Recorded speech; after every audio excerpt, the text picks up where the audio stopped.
अब जरा रुकिए, सच में रुकिए। इसलिए नहीं कि वीडियो शुरू हो रहा है, बल्कि इसलिए कि जिस कहानी में लोग मरते हैं उसमें जल्दी करना एक तरह की बदतमीजी होती है। जब मौत किसी हादसे से नहीं बल्कि नल से आती है, जब बीमारी किसी बाहर की चीज से नहीं बल्कि घर के पानी से फैलती है, और जब सवाल पूछने पर जवाब घंटा हो, तब उस कहानी को भागते हुए नहीं बल्कि ठहर कर सुनना पड़ता है। क्योंकि घंटा कोई साधारण शब्द नहीं है, यह शब्द छोटा है, लेकिन इसके भीतर जो सोच छिपी होती है वो बहुत बड़ी होती है, बहुत भारी होती है और बहुत खतरनाक होती है। हम सब ने घंटा शब्द अपनी जिंदगी में सैकड़ों बार बोला, कभी गुस्से में, कभी मजाक में, कभी दोस्तों के बीच हंसते हुए। आम आदमी के लिए एक स्लैंग है, एक रिएक्शन है, लेकिन जब यही शब्द सत्ता की जुबान से निकलता है, जब यही शब्द एक मंत्री कैमरे के सामने बोल देता है, तब ये स्लैंग नहीं रहता, तब ये एक स्टेटमेंट बन जाता है, तब ये सत्ता की सोच का सर्टिफिकेट बन जाता है, तब ये साफ साफ बता देता है कि आम आदमी की जान, उसका दर्द, उसका सवाल सत्ता के लिए किस कैटेगरी में आता है। इंदौर में जो हुआ उसे समझने के पहले इसी घंटा को समझना जरूरी है, क्योंकि ये कहानी पानी से शुरू नहीं होती है, कहानी शुरू होती है उस लहजे से, उस टोन से, उस बॉडी लैंग्वेज से जिसमें सत्ता जनता से बात करती है। जब इंदौर में गंदे पानी से लोगों की मौत पर सवाल पूछा गया, तो मध्य प्रदेश सरकार के मंत्री कैलाश विजयवर्गीय ने मीडिया बाइट में कहा, छोड़ो यार, फोकट प्रश्न मत पूछिए, घंटा गए। क्या क्या क्या घंटा हो गया है तुम? ये कोई निजी बातचीत नहीं थी, ये कोई ऑफ कैमरा बात नहीं थी, ये कैमरे के सामने पूरे आत्मविश्वास के साथ बोला गया, और उसी पल ये साफ हो गया कि ये मामला सिर्फ पानी या मौतों का नहीं है, ये सत्ता की मानसिकता का मामला है। अब जरा ये सोचिए कि फोकट प्रश्न और घंटा का मतलब क्या होता है। इसका मतलब होता है मत पूछो, चुप रहो, सवाल तुम्हारा हक नहीं है, जवाब देना हमारी मजबूरी नहीं है। लोकतंत्र में इससे ज्यादा डरावनी बात कोई नहीं हो सकती, क्योंकि लोकतंत्र सवाल से चलता, सवाल खत्म लोकतंत्र खत्म। लेकिन सत्ता जब लंबे समय तक बिना सवाल झेलती है, तब उसे सवालों से चिढ़ होने लगती है, और वही चिढ़ एक दिन घंटा बनकर बाहर आती है। अब इंदौर की तरफ चलते। इंदौर देश का सबसे साफ शहर, यह टैग इतना दोहराया गया कि अब यह सच कम और ब्रांड ज्यादा बन चुका है। Poster, banner, award, reels, press conference, हर जगह यही बताया गया कि इंदौर कितना साफ है।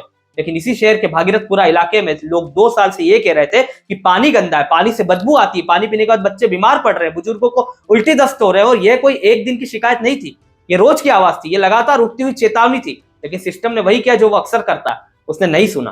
क्योंकि भारत में शिकायतें तब तक गंभीर नहीं मानी जाती जब तक वे लाशों में तब्दील ना हो जाए। गरीब आदमी जब शिकायत करता है तो सिस्टम सोचता है चल जाएगा।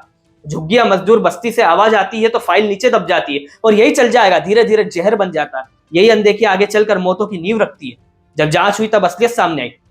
नर्मदा की पेयजल लाइन में सीवरेज का रिसाव था, पानी में E coli, Shigella, faecal coliform, protozoa जैसे खतरनाक बैक्टीरिया पाए गए। डॉक्टरों ने बताया कि बैक्टीरिया सीधे तौर पर मानव मल से जुड़े होते हैं। इसका मतलब यह था कि लोग पानी नहीं पी रहे थे, लोग बीमारी पी रहे थे, लोग रोज सुबह अपने बच्चों को जहर पिला रहे थे, बिना ये जाने कि जहर है। ये सिर्फ जल प्रदूषण नहीं था, ये सिस्टम की सोच का प्रदूषण था।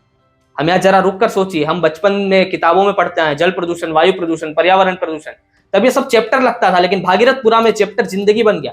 यहाँ प्रदूषण का मतलब नदी में झाग नहीं था, प्रदूषण का मतलब अस्पताल की लाइनें थी, आईसीयू के बाहर खड़े लोग थे, और फिर शमशान की चुप्पी थी। और इसी प्रदूषण पर जब सवाल उठे तो सत्ता ने कहा घंटा।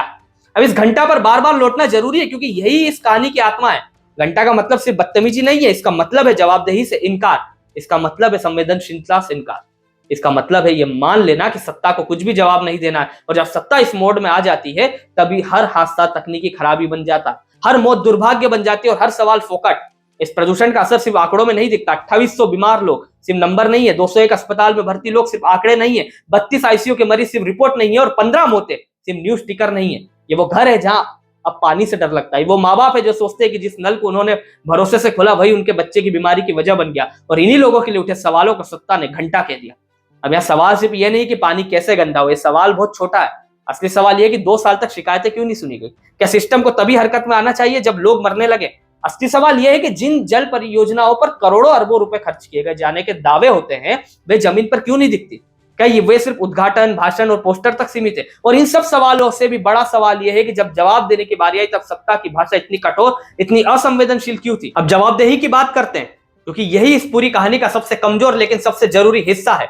जवाबदेही सिर्फ मुआवजा देने से पूरी नहीं होती, जवाबदेही सिर्फ अफसरों को सस्पेंड करने से पूरी नहीं होती। जवाबदेही तब होती है जब सिस्टम ये स्वीकार करे कि उसने गलती की है। लेकिन यहाँ सिस्टम ने पहले अनदेखी की, फिर हादसा हुआ, फिर संवेदना दिखाई गई, और फिर सब कुछ भूलने की तैयारी शुरू हो गई।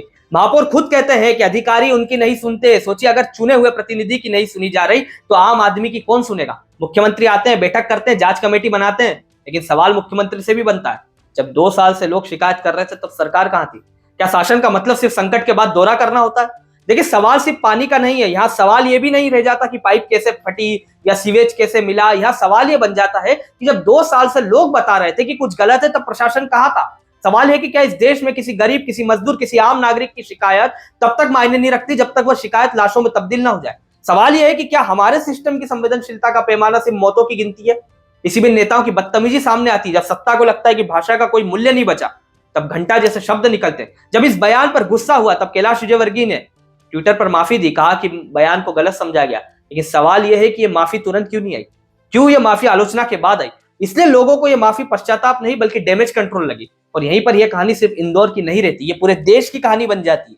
ये उस राजनीतिक संस्कृति की कहानी बन जाती है जहां बुनियादी सुविधाएं भी इवेंट बन जाती है, जहां जवाबदेही एक औपचारिक शब्द बन जाता है और जहां जनता से कहा जाता है सवाल मत पूछो। अब बात आती है लोकतंत्र की। अटल बिहारी वाजपेयी जी ने कहा था कि सरकारें आती जाती रहेंगी लेकिन लोकतंत्र रहना चाहिए। सत्ता का खेल तो चलेगा, सरकारें आएंगी जाएंगी, पार्टियां बनेगी बिगड़ेंगी, मगर ये देश रहना चाहिए। इस देश का लोकतंत्र अमर रहना चाहिए। लोकतंत्र का मतलब सिर्फ चुनाव नहीं होता, लोकतंत्र का मतलब होता सवाल, जवाब, संवेदनशीलता और शर्म। जब इन चारों की जगह घंटा आ जाए तो समझ लीजिए कि लोकतंत्र खतरे में है। आज सवाल प्रधानमंत्री से भी है, क्योंकि जब सत्ता का लहजा नीचे तक घंटा बन जाता है तो उसकी जिम्मेदारी सिर्फ एक मंत्री तक सीमित नहीं रहती। नेतृत्व की असली परीक्षा यही होती है कि अपने सिस्टम को आईना दिखा पाए या नहीं। इंदौर आज इसलिए भुगत रहा है क्योंकि शासन और प्रशासन के बीच जवाबदेही टूट चुकी है। यहाँ पहले शिकायतों को नजरअंदाज किया गया, फिर बीमारी फैली, फिर मौतें हुई, फिर संवेदना दिखाई गई और अब धीरे धीरे इस पूरे मामले को भुलाने की कोशिश शुरू हो गई। यही वो पैटर्न है जो इस देश में बार बार दोहराया जाता है और यही वो पैटर्न है जो हर बार कुछ परिवारों की जिंदगी हमेशा के लिए बदल देता है। अब अंत में, और ये अंत नहीं बल्कि एक जिम्मेदारी है, ये वीडियो किसी एक मंत्री के खिलाफ नहीं है, ये एक सोच के खिलाफ है, ये उस राजनीति के खिलाफ है जो सवालों से डरती है और जो जवाबदेही से भागती है, जो मौत पर भी संवेदना की जगह घमंड दिखाती है। अगर आपको लगता है कि बच्चों और बुजुर्गों की मौत पर सवाल पूछना फोकट नहीं है, अगर आपको लगता है कि साफ पानी मांगना अपराध नहीं है, अगर आपको लगता है कि नेताओं की बदतमीजी को अब सामान्य नहीं माना जाना चाहिए, ये वीडियो यहीं रोकिए मत, इसे शेयर कीजिए, कमेंट में लिखिए कि आपके इलाके में पानी की हालत क्या है। इस चैनल को सब्सक्राइब कीजिए क्योंकि हर बार जब सत्ता घंटा कहेगी, जनता की आवाज उससे ज्यादा जोर से गूंजनी चाहिए, क्योंकि लोकतंत्र उसी दिन सच में मरता है जिस दिन जनता ये मान ले तो इसके सवालों की कीमत घंटा है। एक नए वीडियो के साथ आप सभी से जल्द मुलाकात होगी। धन्यवाद। जय हिंद।